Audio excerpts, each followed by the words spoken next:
Episode 148 Aku bisa melihat segalanya. Hal ini juga dilakukan untuk mencegah Amerika Serikat mengirimkan jet tempur untuk mencegat pesawat tersebut, atau sekadar meluncurkan rudal untuk menembak jatuhnya pesawat tersebut. Semua ini diatur oleh Xia Feng. Ia meminta Giovanna dan yang lainnya untuk membawa saudara-saudari dari lembaga penyelamat untuk terbang langsung ke Chad, sementara ia dan Shen Tutianyin terbang ke Rusia terlebih dahulu, kemudian dipindahkan dari Rusia untuk terbang langsung ke Kamerun, dan kemudian memasuki Nigeria dari Kamerun. Tim Zodiac adalah pasukan kejutan pertama, Giovanna dan anggota Rescue Society lainnya adalah yang kedua, dan ia serta Shen Tutianyin adalah yang ketiga. Ketiga pasukan kejutan ini memasuki Nigeria dari arah dan waktu yang berbeda. Bahkan jika CIA dan Pentagon memeras otak, mereka tidak pernah membayangkan Xia Feng akan membuat pengaturan seperti itu. Pesawat penumpang yang menuju Rusia lepas landas dengan cepat. Shen Tutianyin memandang keluar jendela, ke arah awan-awan, dan saat itu, ia merasakan perasaan yang sangat aneh. Ia merasa seperti seekor burung, melepaskan diri dari belenggu yang mengikatnya, terbang ke langit biru dan awan putih, terbang menuju kebebasan, terbang menuju kebahagiaan yang ia dambakan. Xia Feng berkata, hanya ada awan di luar jendela. Apakah kamu suka awan putih? Shen Tutianyin akhirnya tersadar. Tatapannya beralih dari jendela ke wajah Xia Feng. Ia tersenyum dan berkata, apakah kamu masih ingat apa yang aku suka? Xia Feng bahkan tidak perlu berpikir, warna favoritmu adalah hitam. Makanan favoritmu adalah setiap Prancis, buku favoritmu adalah Dream of the Red Chamber, dan bintang film favoritmu adalah Marilyn Monroe, kan? Shen Tutianyin tersenyum, jadi kamu masih mengingatnya. Apakah kamu masih ingat apa yang aku suka? Xia Feng bertanya padanya. Shen Tutianyin berpikir sejenak dan berkata, wanita cantik. Xia Feng, aku cuma bercanda. Shen Tutianyin meninju Xia Feng pelan. Warna kesukaanmu putih, makanan kesukaanmu iga babi asam manis, dan bintang film kesukaanmu Wang Baoqiang. Lalu ia mendekatkan diri ke telinga Xia Feng dan berbisik pelan, kamu paling suka aku pakai celana dalam putih transparan. Benar, kan? Xia Feng tersenyum dan mengangguk. Dalam benaknya, ia tak bisa berhenti membayangkan Shen Tutianyin mengenakan pakaian dalam putih transparan itu. Keindahan samar dan menggoda seperti itu selalu membuatnya bergairah. Apakah mereka juga akan mengenakan pakaian dalam seperti itu untukmu? Tanya Shen Tutianyin. Mereka jelas merujuk pada 5 istri Xia Feng. Xia Feng tersenyum pahit. Kamu bukan tipe wanita yang akan bertanya seperti itu. Kenapa kamu berpikir untuk menanyakan hal itu padaku hari ini? Shen Tutianyin berkata, istrimu tidak bersamamu, apa yang kau takutkan? Xia Feng berkata dengan keras kepala, mereka semua berbeda. Setiap orang punya warna dan gaya favoritnya masing-masing. Mereka punya berbagai macam warna. Warna kesukaanmu putih, kenapa kamu tidak membiarkan mereka memakainya untukmu? Xia Feng berkata dengan canggung, bagaimana mungkin aku punya keberanian untuk mengajukan permintaan semacam itu? Waktu kita masih menikah, kamu selalu minta aku pakaiin itu biar kamu lihat. Kenapa? Xia Feng, ya, kenapa? Xia Feng sendiri tidak tahu mengapa. Tetapi ia mengakui bahwa ketika ia dan Shen Tutianyin masih menikah, ia paling suka melihatnya mengenakan pakaian dalam putih tembus pandang, dan Shen Tutianyin selalu memuaskan kebutuhannya dalam hal itu. Masa lalu itu bagaikan asap, semua hal yang absurd maupun yang tidak absurd telah berlalu. Membicarakan peristiwa masa lalu itu sekarang akan memberi orang perasaan kembali ke masa lalu. Kamu masih punya perasaan padaku, kan? Kamu yang meminta itu padaku, tapi kamu tidak meminta itu pada mereka. Itu karena akulah yang paling spesial di hatimu, kan? Lapisan kabut muncul di mata Shen Tutianyin. Tianyin. Pikiran Xia Feng juga terusik olehnya. Bagaimanapun, dialah wanita yang sangat dicintainya, istri pertamanya. Meskipun mereka telah bercerai, bagaimana mungkin ia bisa melupakannya sepenuhnya? Xia Feng bertanya apakah Tianyin masih ada di hatinya. Dan jawabannya adalah ya, tetapi ia tak bisa mengungkapkannya dengan lantang. Melihat Xia Feng terdiam, Shen Tutianyin kembali menoleh ke arah jendela, lalu mengulurkan tangan dan menyeka sudut matanya. Itu adalah air matanya. Hati Xia Feng tak pernah terbuat dari besi. Saat ini, hatinya telah dilelehkan oleh Shen Tutianyin. Ia mengulurkan tangan untuk menghapus air mata dari sudut mata Shen Tutianyin, lalu berbisik, aku berjanji padamu, jangan menangis, oke? Shen Tutianyin berbalik, tetapi air matanya tiba-tiba mengalir lebih cepat. Apakah kamu mengatakan yang sebenarnya? Xia Feng berkata, tentu saja benar. Kapan aku pernah berbohong padamu? Lagi pula, masih ada waktu lebih dari setahun lagi. Karena dia ingin punya anak, biarkan saja dia punya. Tidak ada salahnya. Shen Tutianyin mengerang dan membenamkan kepalanya di bahu Xia Feng. Xia Feng mengulurkan tangan dan membelai lembut rambut hitam panjangnya. Jangan menangis. Kalau kamu terus menangis, orang-orang akan mengira aku menindasmu. Aku suka diganggu olehmu, kata Shen Tutianyin sambil menangis. Seorang pria Rusia yang duduk di sebelahnya menatap Xia Feng dan berkata dalam bahasa Rusia, "Bajingan sekali." Dia membuat kekasihnya menangis. Seorang wanita Rusia di sebelahnya juga berkata dalam bahasa Rusia, "Bukankah dikatakan bahwa pria Tiongkok paling mencintai wanita?" Sepertinya pernyataan ini bohong. Pria dan wanita itu mengira Xia Feng tidak mengerti bahasa Rusia, jadi ia bertindak gegabah. Namun, Xia Feng tidak membantah kedua orang Rusia itu. Ia hanya melirik mereka. Orang Rusia itu menatap Xia Feng dengan tatapan tajam, matanya penuh provokasi. Xia Feng tersenyum kecut dan mengalihkan pandangannya. Namun, pada saat itu, hasrat yang mengerikan tiba-tiba muncul di hatinya menemukan sesuatu yang lezat dari kepala orang Rusia itu. Tatapan Xia Feng kembali beralih ke pria Rusia itu. Kali ini, ia merasakan energi misterius di tubuhnya tiba-tiba bangkit. Medan energi yang sangat aneh juga muncul di tubuhnya. Medan energi ini seperti lubang hitam, berputar perlahan, seolah ingin melahap sesuatu. Xia Feng tiba-tiba menyadari apa yang sedang terjadi. Ia berdiri dan pergi, sambil menekan pikiran jahat itu dengan pikirannya. Shentu Tianyin sedang menikmati aroma Xia Feng yang familiar dan kehangatan yang ia rasakan ketika tiba-tiba ia berdiri dan pergi. Tiba-tiba, hatinya terasa hampa, seolah ada sesuatu yang hilang. Ia menatap Xia Feng dan bertanya dengan gugup, "Mau kemana?" Xia Feng berkata, "Aku mau ke kamar mandi. Aku akan segera kembali." Ia tak berani tinggal lama. Setelah mengucapkan kalimat ini, ia melangkah menuju kamar mandi. Memasuki kamar mandi, Xia Feng menyalakan keran dan menuangkan segenggam air dingin ke kepala dan wajahnya. Stimulasi air dingin membuatnya merasa lebih baik. Ia bercermin dan melihat sepasang mata yang mengerikan. Mata itu bagaikan lubang hitam di alam semesta, menghisap dan melahap apapun yang ada di dekatnya. Jadi, beginilah cara Zhu Xuanyue makan. Dia bisa membunuh seseorang dalam sekejap. Xia Feng terkejut. Sebelumnya, ia tidak mengerti bagaimana Zhu Xuanyue memakan otak orang-orang itu. Tetapi sekarang ia mengerti, dan ia ketakutan. Ia juga teringat nasihat Zhu Xuanyue, yang menyuruhnya menghabiskan kapsul air terakhir, lalu makan banyak-banyak, agar ia bisa menjadi sangat kuat dan bahkan bisa melawan yang prasejarah. Namun, jika jalan untuk meraih kekuasaan melibatkan pembunuhan orang tak bersalah, lalu apa bedanya dia dengan iblis-iblis dari neraka itu? Apapun yang terjadi, dia tidak akan pernah melakukan hal seperti kanibalisme. Jika seseorang memakan manusia, maka dia bukan lagi manusia. Bukannya ia tidak pernah berpikir untuk memakan orang-orang paling kejam, tetapi setiap kali ia memikirkannya, ia akan menyalahkan diri sendiri dan merasa sengsara. Karena ia tahu begitu ia mulai, ia tidak akan bisa berhenti. Sama seperti Zhu Xuanyue, nafsu makannya akan semakin besar, dan hasratnya akan semakin kuat. Pada akhirnya, ia tidak bisa membedakan orang baik dan jahat. Yang ia pedulikan hanyalah makanan. Namun, seiring dimulainya dan semakin mendalamnya evolusinya secara menyeluruh, hasrat dan kebutuhannya akan makanan akan semakin kuat. Mampukah ia mengendalikannya? Dia tidak tahu bahwa dia tidak dapat melihat sinar matahari yang menjadi miliknya. Setelah 10 menit penuh, Xia Feng akhirnya berhasil menahan keinginan kanibalismenya dan kembali normal. Ia meninggalkan toilet dan kembali ke tempat duduknya. Shentu Tianyin bertanya dengan khawatir, "Kenapa kamu lama sekali?" "Aku ingin datang menemuimu." Xia Feng tersenyum tipis, "Aku tidak tahu apa yang terjadi. Aku sakit perut." "Sakit? Bagaimana kalau aku memijatnya untukmu?" kata Shentu Tianyin dengan suara lembut. Xia Feng berkata, "Aku baik-baik saja. Tidurlah. Kita akan segera sampai di Moskow." "Ya." Shentu Tianyin kembali menyandarkan kepalanya di bahu Xia Feng. Ia bermimpi indah. Sehari kemudian, di Yaoun, ibu kota Kamerun. Sebuah taksi meninggalkan kota, menuju ke barat menyusuri sungai Sanana. Kota yang ramai pun tertinggal, perlahan menghilang di kejauhan. Shentu Tianyin menoleh dan memperhatikan Yaoun menghilang dari kaca spion taksi. Raut wajahnya tampak enggan. "Apakah kita akan pergi seperti ini?" Xia Feng meraih tangannya dan berkata, "Aku tahu kau ingin pergi dan melihatnya, tapi jadwal kita sudah diatur. Mengubahnya secara gegabah mungkin akan menimbulkan beberapa perubahan yang merugikan." Shentu Tianyin berkata, "Kita pergi sekarang." Xia Feng dengan lembut memegang tangannya, memberi isyarat agar dia tidak berbicara sembarangan. Shentu Tianyin tidak pernah menerima pelatihan mata-mata, tetapi dia cerdas. Xia Feng meremas tangannya, dan dia langsung diam. Dia mengamati pria kulit hitam yang mengemudikan mobil dari sudut matanya, dan mulai merasa sedikit waspada dan hati-hati. Pria berkulit hitam yang mengendarai mobil berkata dalam bahasa Prancis, "Tuan, Anda berasal dari mana?" Dulunya daerah ini merupakan koloni Prancis, dan bahasa resminya adalah Prancis dan Inggris. Xia Feng juga berkata dalam bahasa Prancis, "Kami dari Korea Selatan. Kami suka Kamerun dan datang ke sini untuk wisata." "Mengapa kamu pergi dan tidak tinggal di Yaoun?" "Aku benci kota.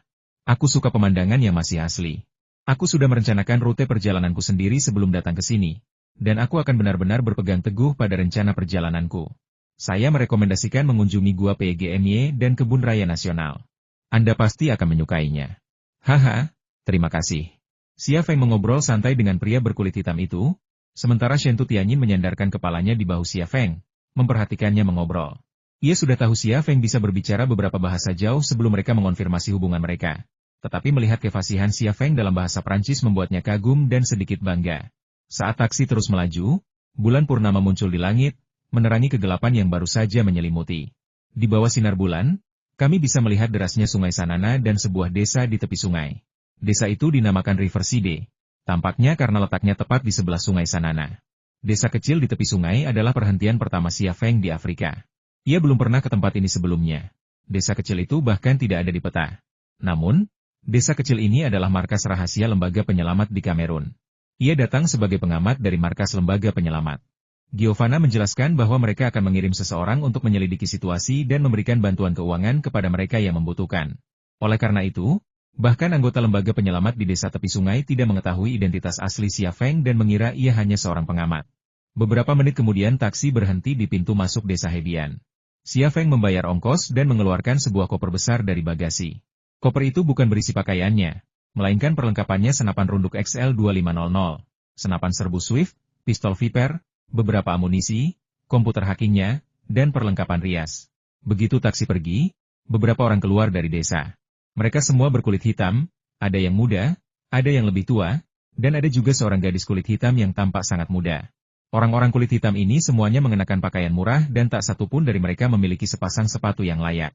Mereka semua mengenakan sandal plastik, beberapa di antaranya solnya hampir aus. Memang benar bahwa saudara-saudari kita di lembaga bantuan adalah golongan masyarakat terbawah di dunia. Namun, justru orang-orang miskin yang menderita kemiskinan, kelaparan, dan penyakit inilah yang juga merupakan orang-orang yang paling bersyukur di dunia. Saat mereka mendekati Xia Feng dan Shen Tianyin, beberapa pria kulit hitam berbicara dalam bahasa Yaon, bahasa daerah yang belum pernah dipelajari Xia Feng, sehingga ia pun tak dapat memahaminya. Namun, entah mengapa, bahkan dalam bahasa yang asing ini, otaknya masih mampu menerjemahkan ekspresi, bahasa tubuh, dan kontak mata para pria yang berbicara kepadanya. Namun, interpretasi ini tidak berhasil. Ia hanya menduga bahwa orang-orang kulit hitam ini sedang membicarakan dirinya, pengamat yang baru tiba, dan mungkin Shen Tianyin di sampingnya. Tetapi ia tidak yakin akan hal ini. Xia Feng berpikir dalam hati, Zhu Xuanyue bilang dia tahu semua bahasa di dunia. Ada lebih dari 1000 bahasa di dunia ini. Bagaimana mungkin dia bisa belajar dan menguasai begitu banyak bahasa? Beberapa bahasa daerah memang tidak terlalu berguna. Tapi kalau dia tidak mempelajarinya dengan belajar, bagaimana dia bisa menguasainya? Ketika pertanyaan ini muncul, sebuah kata kunci tiba-tiba muncul dalam benaknya, pengendalian pikiran. Zhu Xuanyue pernah mengendalikan Ningjing, memaksanya mengalami kejadian-kejadian yang belum pernah dilihatnya sebelumnya, memaksanya berpindah dari sanatorium di Tiongkok ke India untuk bekerja untuknya. Ada juga Hornick, yang bekerja di Wall Street, yang setelah dihipnotis, menyadari bahwa ia masih boneka. Lalu, ada penembak senapan mesin di area 51, yang menggunakan senapan mesin berat untuk menembaki rekan-rekan prajuritnya sebelum mengakhiri hidup. Semua ini adalah contoh pengendalian pikiran, dan prasyarat untuk pengendalian pikiran adalah memasuki pikiran orang lain. Teknologi dan pengobatan saat ini masih jauh dari mampu mengendalikan pikiran seseorang. Tetapi di mata Zhu Xuanyue dan pria berjubah hitam, hal itu adalah hal yang sederhana. Baik Zhu Xuanyue maupun Shi Qianwei dapat dengan mudah mengintervensi pikiran target, sehingga mencapai tujuan mengendalikan atau bahkan menghancurkan target. Mengapa Zhu Xuanyue dan Shi Qianwei bisa melakukannya? Alasannya sederhana. Intinya, Zhu Xuanyue dan Shi Qianwei adalah makhluk energi murni yang telah mencapai evolusi tertinggi. Energi mereka dapat beresonansi dengan otak manusia, dan intervensi ini memiliki keunggulan absolut yang menekan. Otak manusia rata-rata dan pikiran yang dihasilkannya sama sekali tidak sebanding dengan mereka. Jika Zhu Xuanyue dan Shi Qianwei dapat dengan mudah mengendalikan bahkan otak manusia, bagaimana mungkin mereka tidak memahami ingatan apa yang tersimpan di dalamnya? Ingatan apa yang mereka simpan, atau apa yang ingin mereka katakan? Setelah memahami hal ini, Xia Feng sampai pada kesimpulan Zhu Xuanyue dan Shi Qianwei tidak perlu mempelajari bahasa apapun. Mereka cukup menguasai bahasa itu dan membacanya langsung dari otak Ratu Serangga. Dan ia pun bisa melakukan hal yang sama. Selama ia menemukan metode yang tepat dan berlatih keras, ia bisa mencapai apa yang Zhu Xuanyue dan Shi Qianwei bisa lakukan. Pikiran-pikiran ini tampak banyak dan rumit. Tetapi dalam otak Xia Feng, pikiran-pikiran itu hanya memakan waktu beberapa detik atau 10 detik. Pria-pria berkulit hitam itu datang, dan salah satu dari mereka, seorang pria tua setengah baya, berkata dalam bahasa Prancis, "Halo, Tuan, siapa Anda?" Bahasa Prancisnya sebenarnya tidak standar. Xia Feng mengulurkan tangannya. "Saya Song Jiang, utusan kantor pusat." Ia kemudian memperkenalkan Shen Tu Tianyin. "Ini rekan saya, Zhang Yun. Benar-benar kamu. Kami senang kamu datang." "Terima kasih, terima kasih." Pria kulit hitam parubaya di depan berjabat tangan dengan Xia Feng, lalu dengan Shen Tu Tianyin, memperkenalkan dirinya. "Nama saya Said. Selamat datang." Xia Feng berkata, "Ini bukan tempat yang kita bicarakan. Bisakah kau mengantar kami ke tempat tinggal kami? Silakan ikuti saya." Said memimpin jalan. Xia Feng dan Shen Tu Tianyin mengikuti para pria kulit hitam itu memasuki desa. Desa Hebian adalah tempat yang kumuh, dengan rumah-rumah lumpur bertingkat rendah dan beratap jerami. Jendela-jendelanya tidak memiliki satupun kaca. Beberapa ditutupi dengan pakaian bekas, yang lain bahkan dengan tas anyaman. Seluruh desa tampak kumuh, tanpa jejak modernitas atau mode. Beberapa orang kulit hitam berjalan dan berbicara di Yaon. Xia Feng masih belum bisa memahaminya. Ia belum pernah mengenal bahasa asli, dan ia tidak bisa menggunakan membaca bibir atau semacamnya untuk mengartikannya. Namun kali ini, ia mulai memfokuskan pikirannya, membangkitkan energi misterius di dalam tubuhnya. Energi itu segera terbangun, dan sebuah medan energi muncul di sekelilingnya. Medan energi ini tidak terlihat oleh mata telanjang, tidak terdeteksi oleh instrumen ilmiah, tetapi ia dapat merasakan keberadaannya dengan jelas dan nyata. Dia mencoba mengendalikan medan energi agar bisa lebih dekat dengan gadis berkulit hitam itu. Karena di antara orang-orang berkulit hitam itu, dialah yang paling lincah dan banyak bicara. Akan tetapi, medan energinya tidak bergerak sama sekali ke arah gadis hitam itu. Namun, hanya Zhu Xuanyue dan Si Qian yang jelas-jelas bisa melakukan ini. Jika medan energi yang dibentuk oleh energi misterius di tubuhnya bisa diibaratkan seperti mobil, ia masih belum menemukan kunci untuk menyalakan mobilnya. Masalah lainnya adalah ia tidak yakin apakah mobilnya memiliki cukup bahan bakar untuk menyala. Guk guk guk. Seekor anjing hitam besar tiba-tiba berlari keluar dari balik tembok. Shen Tu Tianyin terkejut, berteriak, dan melompat ke belakang Xia Feng. Xia Feng benar-benar berusaha mengartikan pikiran orang-orang. Seluruh pikirannya terfokus pada hal ini.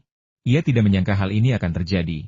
Akibatnya, ketika Shen Tu Tianyin bersembunyi di belakangnya dan meraih lengan bajunya, medan energinya telah menyelimuti Shen Tu Tianyin. Pada saat itu, banyak informasi yang familiar maupun asing muncul dalam benaknya. Pesan-pesan ini berisi kenangan masa kecil Shen Tu Tianyin bermain lompat tali bersama anak-anak lain. Ia pergi ke sekolah dengan ransel, syal merah cerah terikat di lehernya. Ia belajar di luar negeri, berdiri di podium, dan berpidato, disambut tepuk tangan meriah. Seorang anak laki-laki berambut pirang bermata biru mengejarnya dan memberinya mawar, tetapi ia menolak dengan sopan tanpa melirik sedikit pun. Ia berdiri di samping tempat tidur Shen Turen, memperhatikannya berbaring menunggu. Air mata mengalir di wajahnya. Dan kenangannya tentangnya. Pertemuan pertamanya dengannya, ciuman pertamanya dengannya, pertama kali bersamanya, perceraiannya dengannya. Ada juga kenangan yang terkait dengan grup Vientani, beberapa akun utama, industri inti yang paling penting, orang-orang yang paling dapat dipercaya dan beberapa orang yang mencurigakan. Kenangan dan informasi ini membanjiri otak Xia Feng bagai air pasang, dan emosinya tak terkendali. Terutama ketika ingatan tentang perceraiannya muncul, ia merasa hatinya hancur. Ketika Shen Tu Tianyin menceraikannya, ia merasakan sakit yang mendalam, dan butuh waktu lama baginya untuk pulih. Namun kini, rasa sakit itu kembali, bahkan lebih hebat dari sebelumnya. Kesedihan menghampirinya dan dia tidak dapat menahan tangisnya. Guk guk guk. Anjing hitam itu bergegas ke sisi Xia Feng dan membuka mulutnya untuk menggigit betis Xia Feng. Pada saat itu, sebuah ingatan dan informasi yang relatif sederhana muncul di otak Xia Feng. Informasi ini milik anjing hitam besar itu. Ingatannya hitam putih, tanpa warna. Ia memiliki banyak tulang, orang yang paling ingin digigitnya, dan anjing kesayangannya. Ketika ingatan dan informasi anjing hitam itu bercampur dalam otaknya, Xia Feng benar-benar memiliki ilusi bahwa dia juga seekor anjing. Anjing hitam itu akhirnya tidak menggigit Xia Feng. Ketika ia berlari ke sisi Xia Feng, sikapnya berubah 180 derajat. Ia mengibaskan ekornya ke arah Xia Feng. Guk guk guk. Guk guk guk. Sebuah suara tiba-tiba muncul di benak Xia Feng. Kamu tinggal di mana? Bagaimana kalau kita berteman? Aku satu-satunya anjing di desa ini. Membosankan sekali. Keluar dari sini. Teriak Said sambil melambaikan tangannya. Anjing hitam itu ketakutan, lalu berbalik dan lari. Suara anjing hitam itu masih terngiang di benak Xia Feng. Teman, aku pergi dulu. Sampai jumpa. Xia Feng, ini benar-benar seperti tidak sengaja menjadi seekor anjing. Apakah kamu baik-baik saja? Tanya Shen Tu Tianyin dengan khawatir. Xia Feng akhirnya sadar dan berkata, tidak apa-apa, aku hanya berpikir anjing itu, ya, agak istimewa. Shen Tianyin berkata menurutku itu tidak istimewa. Itu sangat jelek. Xia Feng tersenyum dan berkata, ayo pergi, itu hanya seekor anjing. Medan energi di sekitarnya lenyap, dan ia kembali normal. Apa yang baru saja terjadi membuatnya terkejut dan benar-benar terguncang. Namun, pencapaiannya sangat besar. Ia akhirnya menemukan cara Zhu Xuanyue mengendalikan pikiran orang dan cara ia membaca informasi dari sel target tertentu. Meskipun ia tidak sekuat Zhu Xuanyue dan Shiqian Wei, ia tetap bisa melakukan hal yang sama. Said mengantar Xia Feng dan Shen Tianyin ke sebuah rumah tanah rendah. Tuan Song, ini rumah Anda. Kondisi di sini sangat buruk, jadi saya akan merepotkan Anda dengan menginap selama 2 malam. Memang benar, mereka menginap selama 2 malam, dan keputusan Xia Feng untuk menginap di sana dibuat setelah pertimbangan yang matang. Ketika Giovanna menghubungi mereka, ia juga mengatakan ingin menginap selama 2 malam. Xia Feng berkata, sama-sama. Senang sekali punya tempat menginap. Said berkata lagi, Nona Zhang, kamar Anda ada di sisi lain, silakan ikuti saya.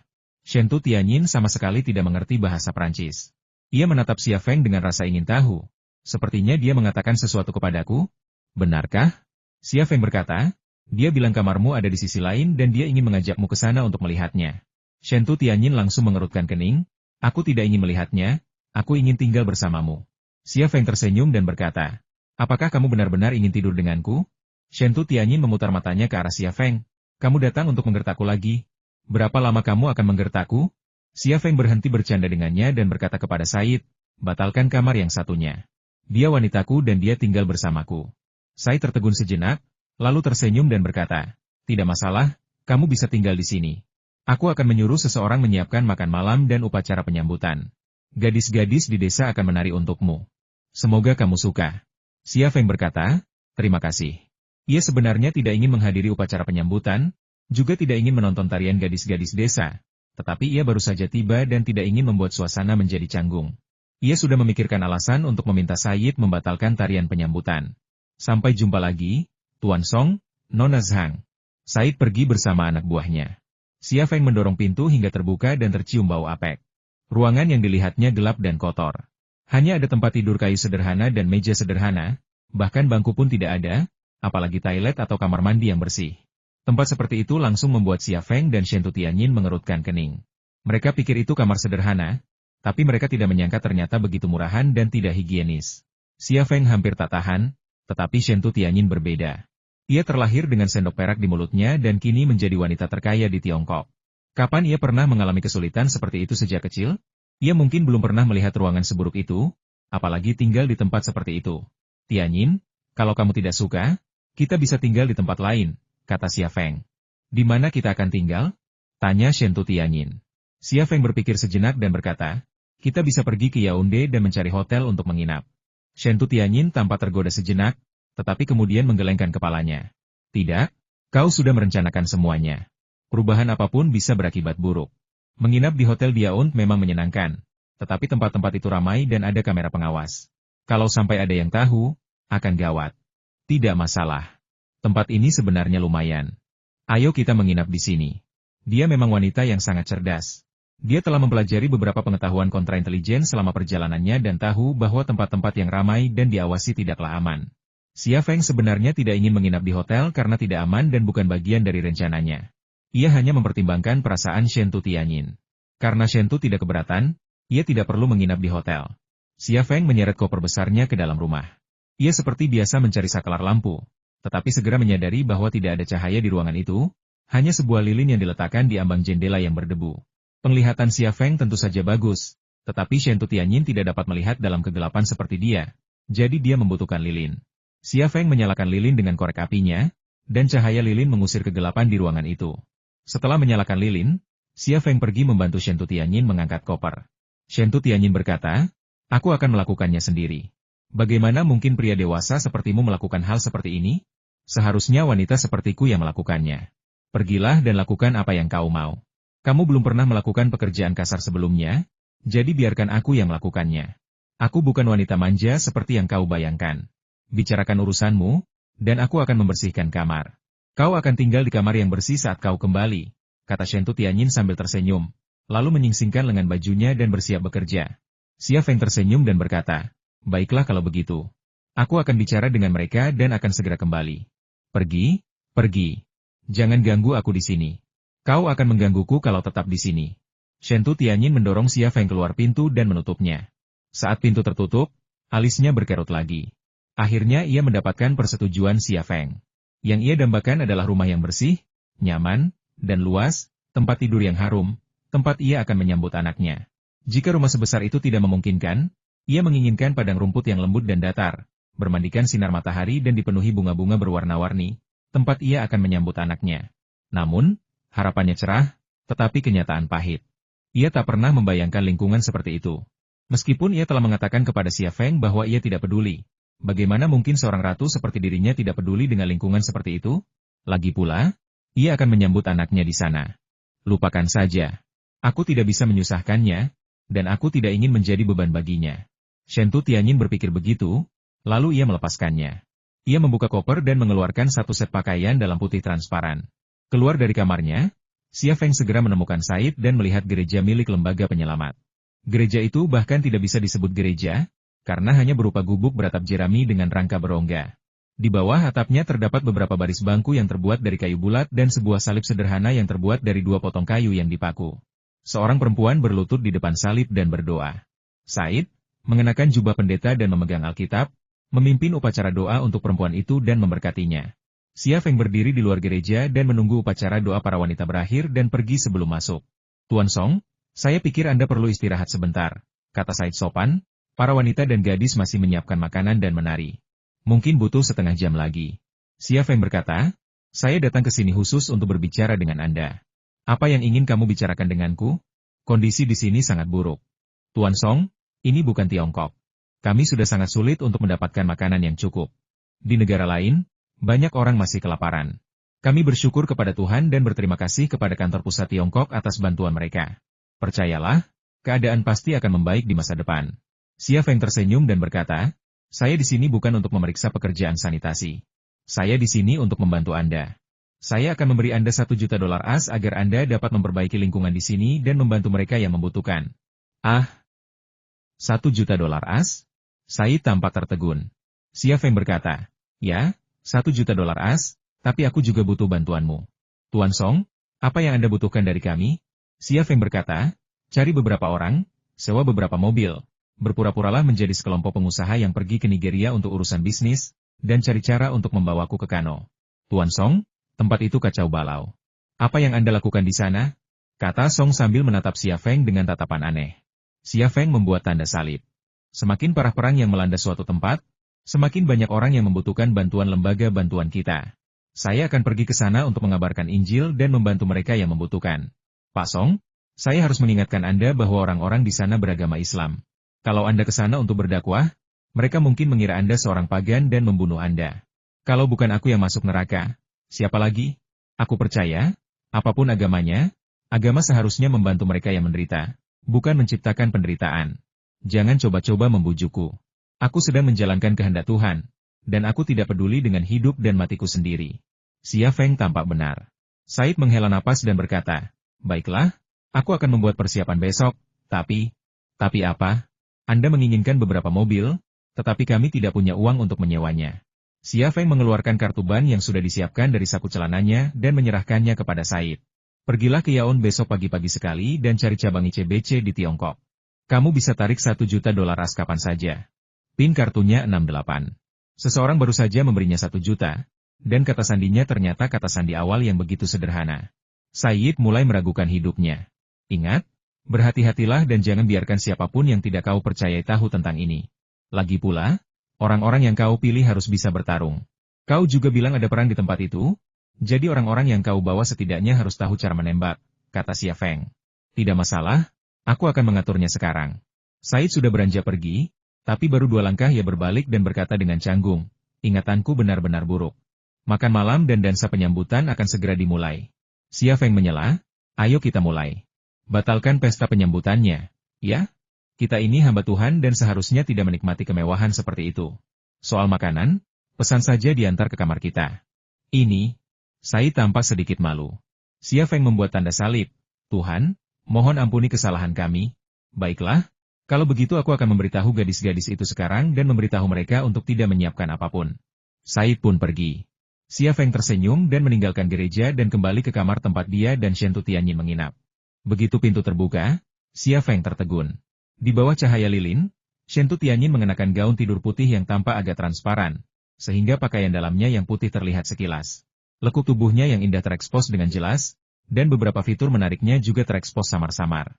Ditambah dengan temperamennya yang anggun dan dingin Mbak Ratu, keseksiannya sungguh unik. Namun, ia mengenakan sepasang sepatu kets New Balance, sepatu yang ia kenakan di siang hari. Pihak desa telah menyiapkan kamar untuknya, tetapi tidak ada sandal. Hal ini sama sekali tidak mengejutkan. Orang-orang begitu enggan membuang sandal mereka bahkan ketika solnya hampir aus, jadi bagaimana mungkin mereka punya sandal tambahan untuknya dan Xia Feng? Namun, bukan hanya Shen Tutianyin yang berubah menjadi wanita cantik nan menggairahkan.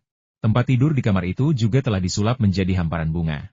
Tempat tidur itu ditutupi selusin daun pisang. Spray kotornya diganti dengan spray daun pisang hijau alami.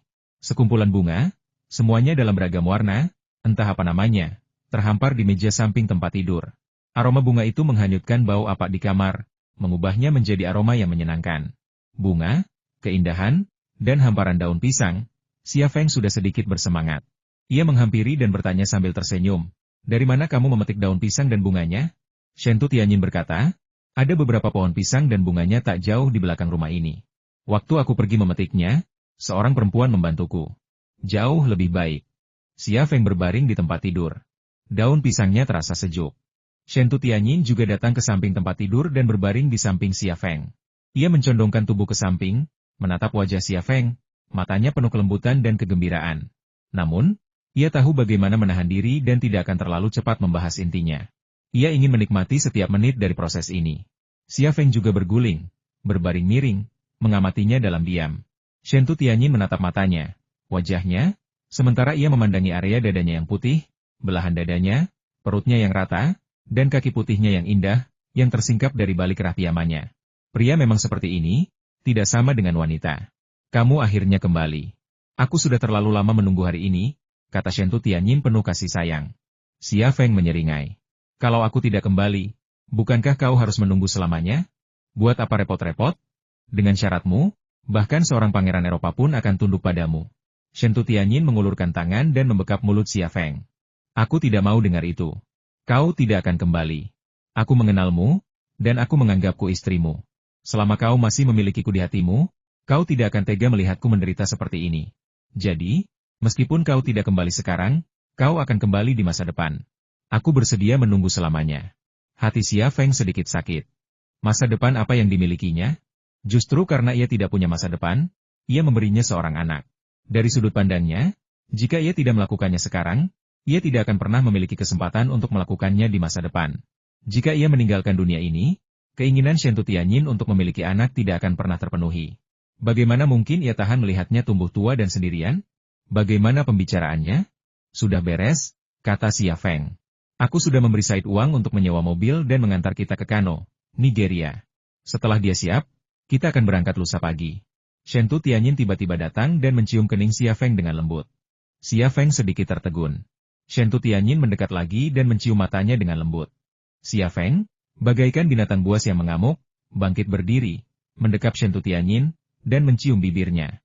Orang yang memulai kebakaran itu harus dihukum. Dan ia akan menghukum Shen Tutianyin sekarang karena menjadi wanita yang akan memulai kebakaran hanya karena perselisihan sekecil apapun. Tujuan Shen Tutianyin memprovokasinya adalah untuk mengubahnya menjadi monster yang impulsif. Sekarang setelah dia menerkamnya, dia sama sekali tidak takut, malah dengan berani menghadapinya. Ledakan. Setelah ketukan di pintu, terdengar suara Said, Tuan Song, saya di sini untuk membawakan Anda makan malam. Xia Feng buru-buru turun dari tubuh Shen Tutianyin. Shen Tutianyin segera membungkus dirinya dengan piyama yang telah ditarik Xia Feng. Setelah turun dari tempat tidur, ia menarik kain putih yang telah ditarik Xia Feng hingga ke lututnya. Wajahnya memerah, dan matanya hampir meneteskan air mata. Xia Feng membuka pintu dan menyembulkan kepalanya melalui celah. Terima kasih, Tuan Said. Berikan saja padaku. Said sepertinya sudah menebak sesuatu. Ia tersenyum dan menyerahkan nampan berisi 2 piring kepada Xia Feng. Ia berkata, taruh saja piring-piring itu di kamar setelah kamu selesai makan. Aku akan mengambilnya besok. Baiklah, selamat malam, Tuan Said. Selamat malam, Tuan Song, semoga malammu menyenangkan. Said berbalik dan pergi. Xia Feng menutup pintu dan datang ke tempat tidur sambil membawa nampan. 2 piring berisi kentang rebus, sepiring nasi, dan sepotong daging dari hewan yang tak dikenal. Daging itu tampak dipanggang sempurna, renyah di luar dan empuk di dalam. Inilah jamuan makan malam yang disajikan untuk menghormati tamu-tamu terhormat dari jauh. Memang agak lusuh, tetapi mengingat kondisi di sini yang keras, mereka sudah berusaha sebaik mungkin untuk menjamu tamu-tamu mereka. Kamu lapar? Makanlah, kata Xia Feng. Shen Tu Tianyin naik kembali ke tempat tidur, dan berkata dengan mata hangat, makan nanti. Xia Feng berkata, makanannya akan dingin nanti. Shen Tu Tianyin memutar matanya ke arah Xia Feng dengan genit, apakah menurutmu aku masih punya nafsu makan apapun saat ini? Xia Feng berjalan mendekat dan berkata sambil tersenyum, apa yang ingin kamu makan? Bagaimana menurutmu? Xia Feng meletakkan nampan di ambang jendela dan naik ke tempat tidur. Sebelum ia sempat mengambil inisiatif, Shen Tu Tianyin muncul, dan mereka berdua pun terjerat. Tunggu. Di saat yang sangat kritis, Shen Tu Tianyin meminta berhenti. Apa? Xia Feng cemas. Penawarnya. Aku belum pakai penawarnya. Kau benar-benar tahu penawarnya? Xia Feng tampak terkejut. Mata Shen Tu Tianyin sindah sutra. Aku tidak hanya tahu penawarnya, aku juga membawanya. Tunggu sebentar.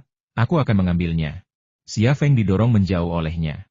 Ia tampak terkejut ketika wanita itu mengeluarkan sebotol penawar racun dari bunga di samping tempat tidur.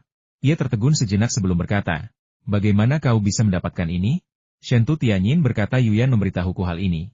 Dan botol penawar racun ini juga diberikan kepadaku oleh Yuyan. Xia Feng, dia sudah menyiapkan segalanya. Apalagi yang bisa dia katakan? Shen Tu Tianyin membuka tutup botol penawar racun dan berkata, berbaliklah. Aku tidak ingin kau melihat. Xia Feng tersenyum kecut dan berbalik.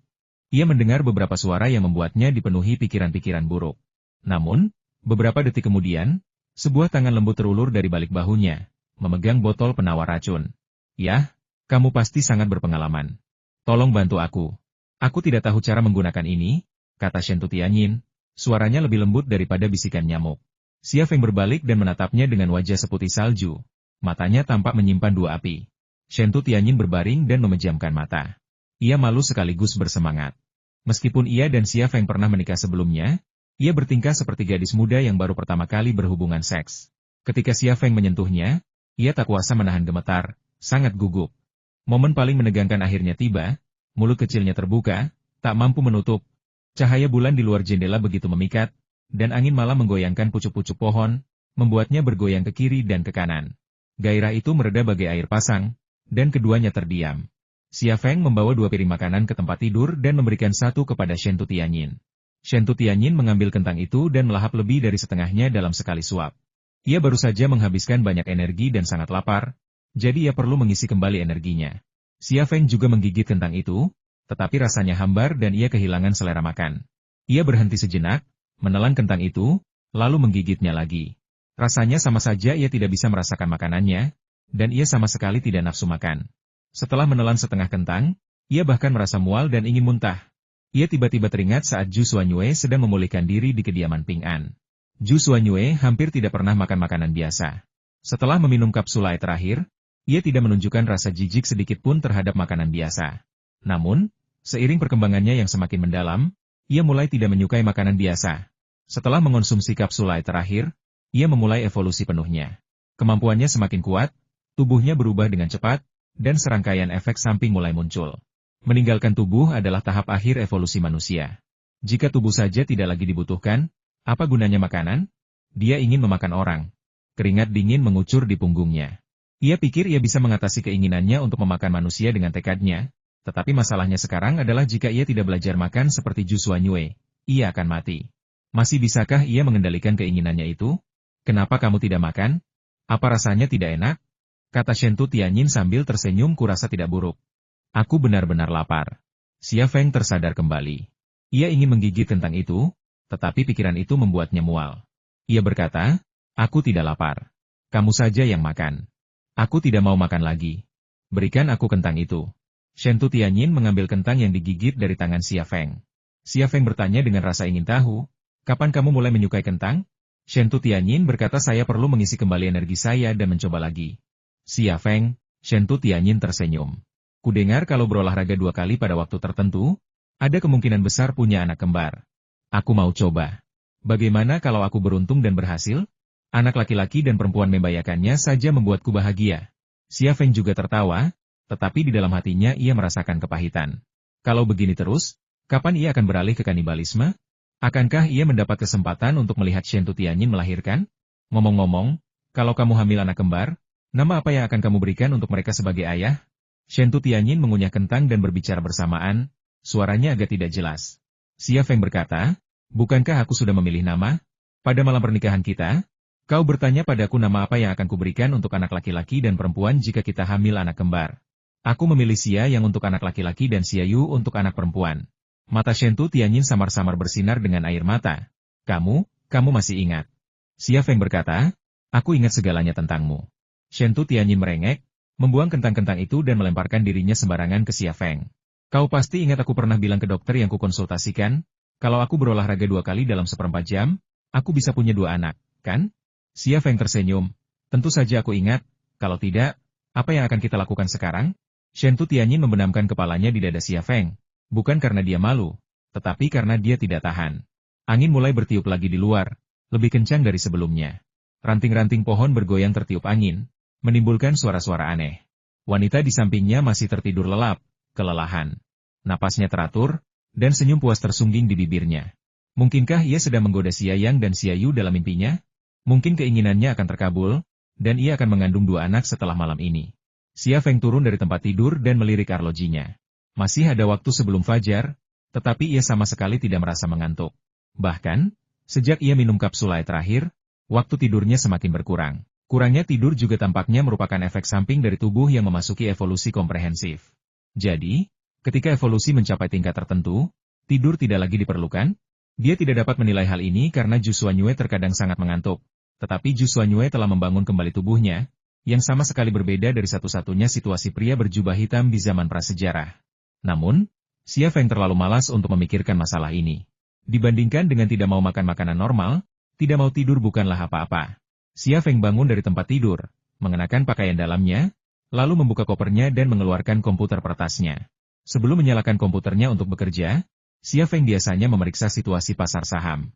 Namun, kali ini ia tidak membuka perangkat lunak perdagangan saham. Ia hanya membuka papan pasar saham milik Xiao Qian dan memahami semua informasinya. Hanya dalam beberapa hari, aset di keempat rekening tersebut telah mencapai 4 miliar.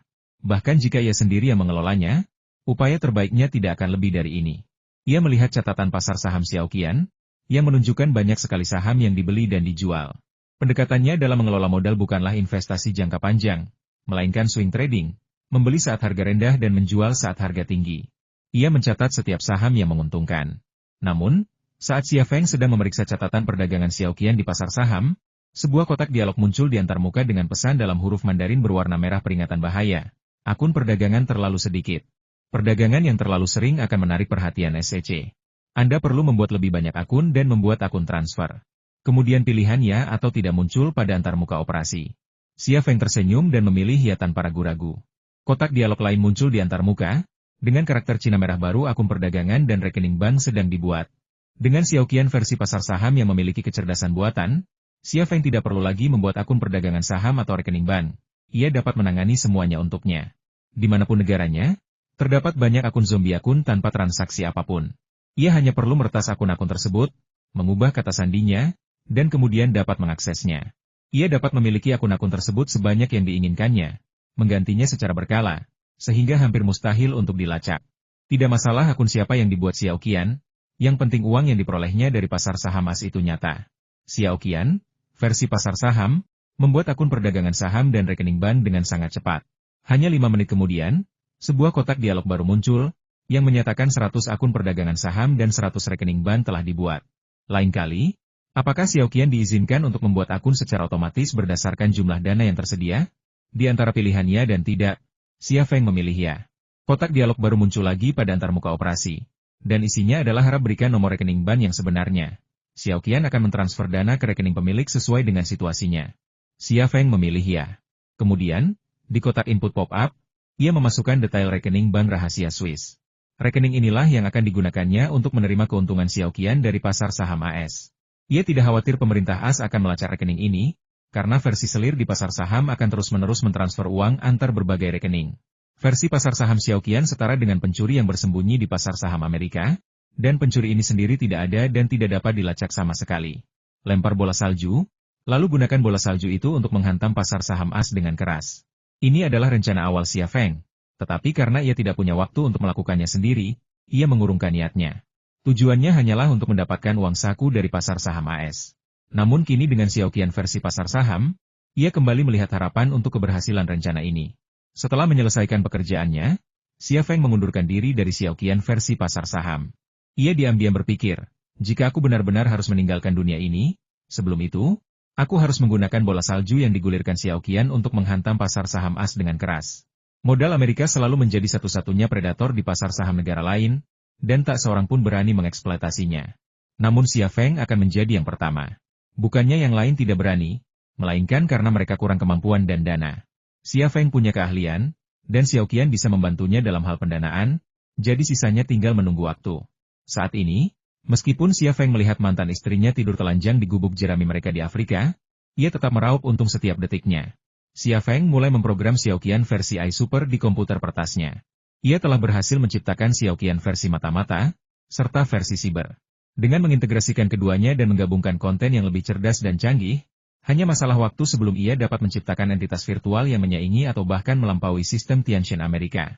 Waktunya semakin sedikit, tetapi masih banyak yang harus dilakukan. Ia tidak lagi mau menghabiskan waktunya untuk tidur. Di luar jendela, suara angin dan serangga bercampur aduk. Malam-malam pedesaan di Afrika tidaklah tenang. Tetapi suara-suara itu sama sekali tidak memengaruhi pekerjaan Xia Feng. Kegelapan pun surut, dan cahaya menyebar dari timur ke seluruh dunia. Langit di timur sudah cerah, tetapi desa kecil itu masih diselimuti kegelapan. Shen Tu Tianyin di sampingnya tiba-tiba terbangun. Ia menatap Xia Feng yang sedang duduk di samping tempat tidur sambil mengetik di keyboard, lalu bertanya dengan heran, "Kamu belum tidur?" Xia Feng balas menatapnya dan berkata sambil tersenyum, "Aku tidur sebentar, lalu bangun. Aku tidak bisa tidur lagi, jadi aku bangun dan melakukan sesuatu." Shen Tu Tianyin naik ke punggung Xia Feng, menempelkan wajahnya ke wajah Xia Feng, dan berkata lembut, "Jangan terlalu lelah. Aku tahu cita-cita dan ambisimu, tapi aku ingin memberitahumu bahwa kau telah melakukannya dengan sangat baik. Sudah waktunya untuk melepaskan beberapa hal dan bersantai. Kau terlalu lelah, istirahatlah." Dengan aroma memikat tubuh Xiao Qian yang tercium di hidungnya dan kehangatan serta kelembutan yang menekan punggungnya, Xia Feng tak berminat untuk melanjutkan menulis versi final Xiao Qian. Ia menutup komputer pertasnya, meraih dan menarik Xiao Qian ke dalam pelukannya.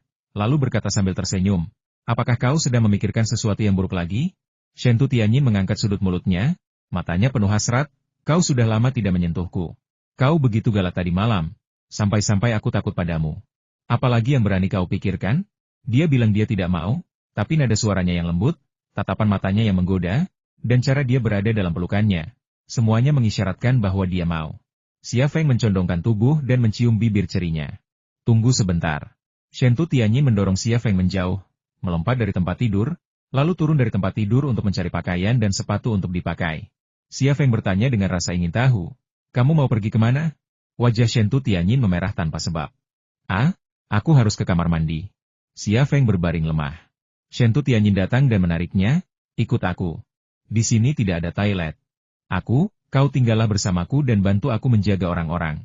Lagi pula, aku takut ular." "Kamu jago banget nangkap ular, tapi apa kamu bisa memanjatnya?" tanya Xia Feng nakal. Shen Tu Tianyin memikirkannya sejenak, lalu tiba-tiba mengerti apa yang dimaksud Xia Feng. Wajahnya memerah, dan ia menampar pantat Xia Feng dengan marah. "Cepat. Aku tidak tahan lagi." Xia Feng, mantan istrinya perlu ke kamar mandi. Jadi mantan suaminya terpaksa mengambil risiko dan bertindak sebagai pelindung bunga. Xia Feng segera berpakaian dan mengajak Shen Tu Tianyin keluar. Ia melihat sebuah hutan kecil di tepi desa, lalu menggandeng tangan Shen Tu Tianyin dan berjalan mendekat. Di balik hutan itu terdapat sungai Sanana yang mengalir dengan lancar. Xia Feng melihat sekeliling dan berkata, "Ayo kita ke sini. Tidak ada orang di sini." Shen Tu Tianyin berjalan di bawah pohon, melepas celananya dan buang air kecil. Suara aneh itu membuat Xia Feng merasa sangat malu. Tetapi ia tidak bisa pergi. Ia hanya bisa berbalik dan menunggu Shen Tu Tianyin selesai berbicara. "Ah! Ular!" Shen Tu Tianyin tiba-tiba berteriak. Xia Feng buru-buru berbalik dan melihat seekor ular piton besar berwarna-warni bergelantungan di dahan, siap menyerang Shen Tu Tianyin yang sedang mendesis di bawah pohon.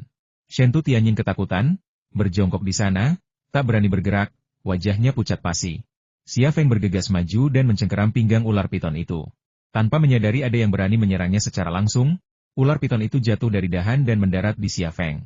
Tubuhnya berbobot setidaknya 300 kilogram, dan begitu mendarat, ia langsung melilit Xia Feng.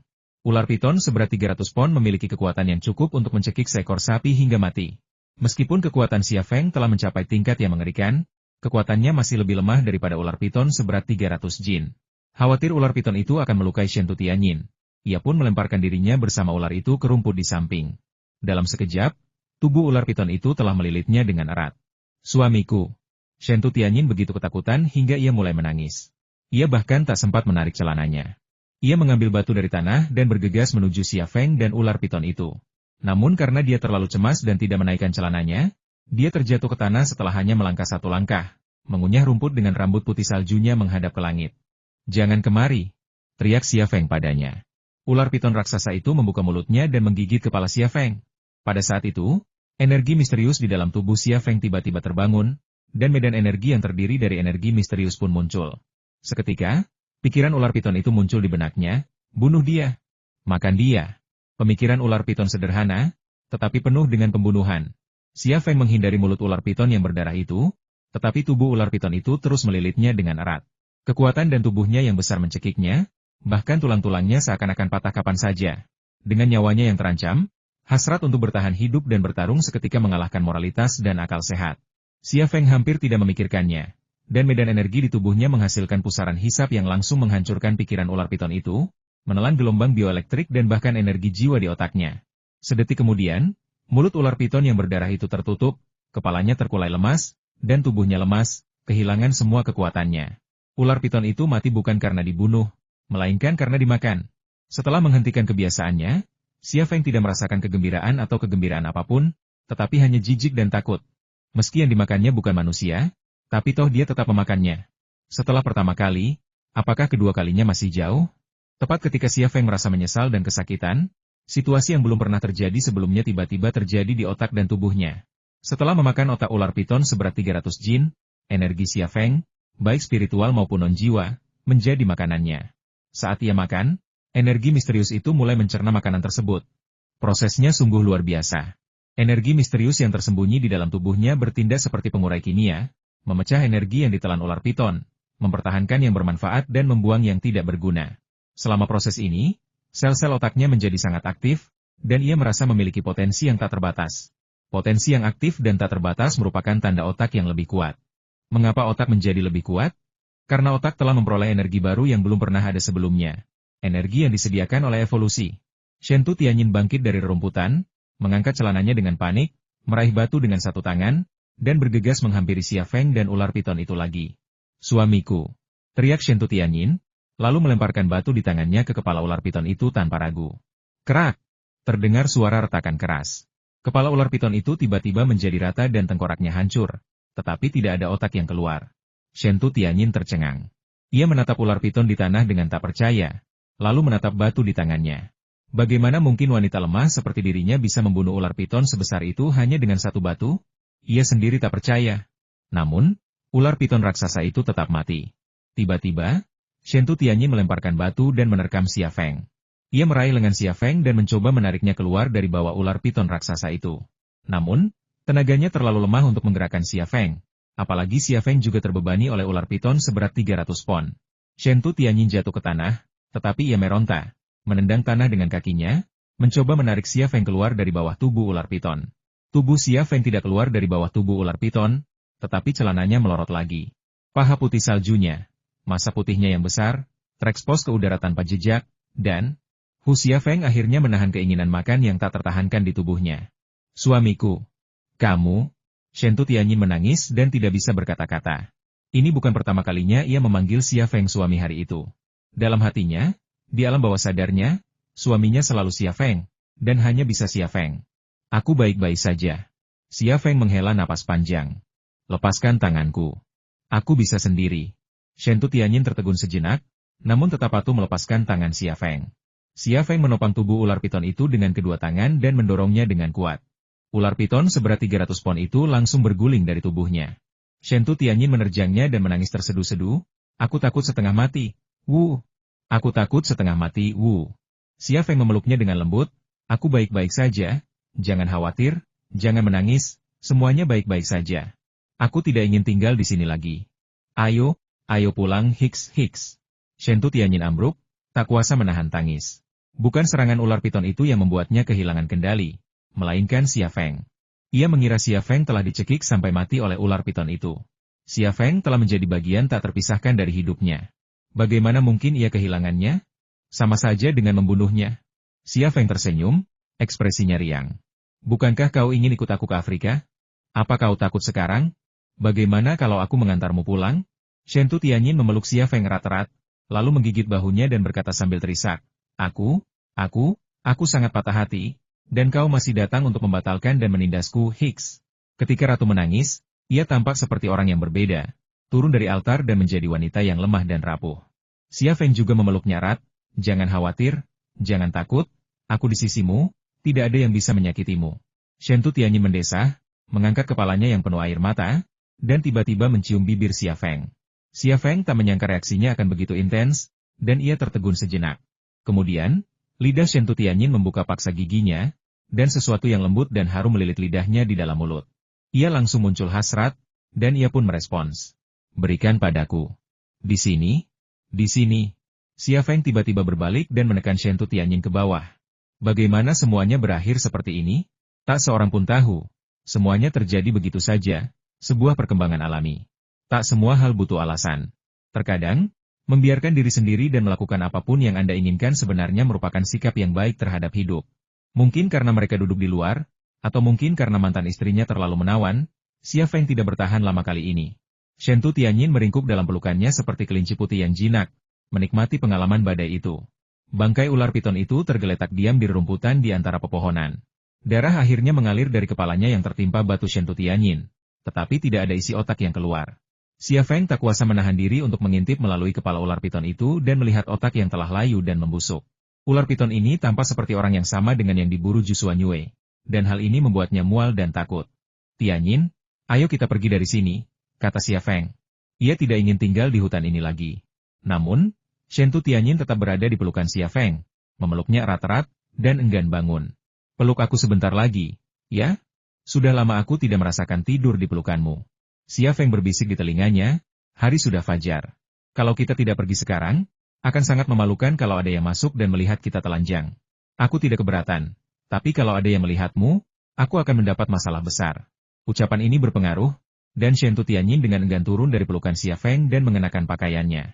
Setelah selesai mengenakan pakaiannya, ia memandangi bangkai ular piton yang tergeletak di tanah dan berkata dengan rasa takut yang masih tersisa. Suamiku, apakah aku benar-benar membunuhnya? Situasinya telah berkembang hingga titik ini, dan Xia Feng tidak lagi keberatan dipanggil suami. Ia tersenyum dan berkata, tentu saja kaulah yang membunuhnya, dan kau juga menyelamatkanku. Shentu Tianyin berkata dengan ragu, sepertinya begitu, tapi, dari mana aku mendapatkan begitu banyak kekuatan? Xia Feng berkata, mungkin kau menggunakan kekuatan alam liar. Kau bohong. Dari mana kau mendapatkan kekuatan primordial ini? Shentu Tianyin meninju dada Xia Feng dengan tinjunya yang merah muda. Pasti kau yang membunuhnya. Aku baru saja memukulnya. Jangan khawatir, ayo pergi. Xia Feng menggandeng tangan Shentu Tianyin dan meninggalkan hutan. Ketika keduanya kembali ke desa, mereka kebetulan bertemu Said. Tuan Song, saya tadi ke kamar Anda untuk mencari Anda, tapi Anda tidak ada di sana. Said berkata sambil tersenyum, Anda mau kemana? Xia Feng berkata dengan santai, kami hanya berjalan-jalan dan melakukan olahraga pagi. Begitulah. Sarapan sudah siap. Silakan ikut saya sarapan, kata Said. Xia Feng mengangguk, lalu menggandeng tangan Shentu Tianyin dan mengikuti Said.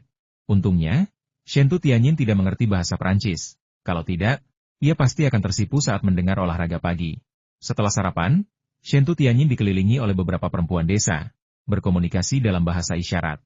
Mereka saling memberi isyarat, tetapi tidak jelas apa yang mereka bicarakan. Shentu Tianyin ingin Xia Feng menerjemahkan untuknya, tetapi Xia Feng sudah pergi bersama Said. Meninggalkan ruang makan, Xia Feng berkata, kita harus menyiapkan kendaraan yang kita butuhkan hari ini. Jangan berhemat uang, kita harus mendapatkan kendaraan off-road terbaik. Kita juga membutuhkan suku cadang untuk perbaikan kendaraan dan sekaleng bensin.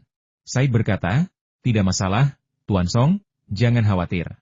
Diaon, selama Anda punya uang, Anda bisa membeli apa saja. Dan Anda memberi kami uang sebanyak itu, masalah ini tidak akan menjadi masalah. Xia Feng berkata juga.